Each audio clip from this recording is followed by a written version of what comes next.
দেখবি বৃষ্টি আসছে। আমি ওটা তোর মনের মধ্যে যেটা পজিটিভ, সবচেয়ে পজিটিভ, আমি পারবো, আমি এটা করবোই। 1 বছর না হোক, 2 বছর, 3 বছর, 4 বছর হবে।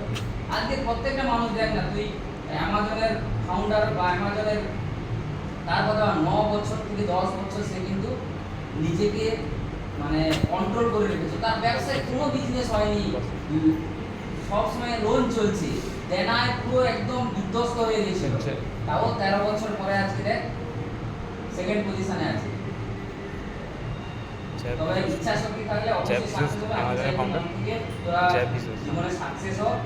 আর সেকেন্ড সেমিস্টার, ফোর্থ সেমিস্টারকে আবার সে পুনরায় বলবো যে তোরা এত বড় একটা আয়োজন করেছিস, তার জন্য অসংখ্য ধন্যবাদ। আর এইভাবে তোরাও ডিপার্টমেন্টের পাশে থাক, টিচারদের সাথে থাক। টিচাররা তোদের জন্য, আমরা তো এই জন্যই তো আমাদেরকে সরকার স্যালারি দেয় না, তো তোদেরকে আমরা পড়াচ্ছি না ঠিকঠাক করে।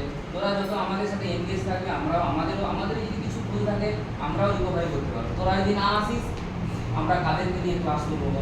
আমাদেরও মন খারাপ হয়ে যাবে, এই ক্লাস করতে আসেনি, চুপচাপ বসে থাকি। আমি চাই, আর তোদের তো এমনি সেকেন্ড সেমিস্টারে তো আগস্টেই পরীক্ষা, আমি চাইবো তোরা ক্লাসে আস। আর এরকম একটা সুন্দর প্রত্যেকবারে অনুষ্ঠান হয়, তোরাও এরকম একটা ডিপার্টমেন্টে ভালোবাস, দেখবি আজকে ডিপার্টমেন্ট অনেক সম্মান পাবে। আর তো আজকে সবাইকে শেষ করি, সবাইকে একটু ধন্যবাদ জানাবো। আর আজকে এই বলে আমি আমার